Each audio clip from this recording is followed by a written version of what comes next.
মাশাআল্লাহ! এই পেয়ারাগুলো এত স্বাদ, সুস্বাদু স্বাদ মাশাআল্লাহ! মানে বলার বাইরে আমি এমন স্বাদের পেয়ারা আর খাইনি।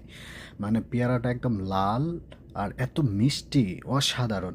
তো দেখেন আমার লেবার একজন দেখেন হাতে কাগজ নিয়ে একদম গাছের উপরে উঠে গেছে পাড়ার জন্য। মনে হচ্ছে যে এটা নিজের গাছ। আমরা যখন এখানে আসি ভুল করি না পেয়ারা খেতে। এত মজার পেয়ারা মাশাআল্লাহ! আমি পেয়ারা একদিন আমাদের কোম্পানির মেকানিকদেরকে দিয়েছিলাম, তারা খেয়ে বলতেছে, "ভাই যেভাবে হোক পেয়ারা নিয়ে আইসো।"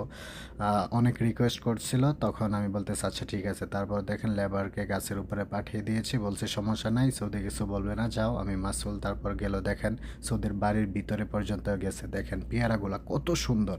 মানে আপনি মুখে দিলে আপনার প্রাণটা জুড়িয়ে যাবে, এত মজার পেয়ারা।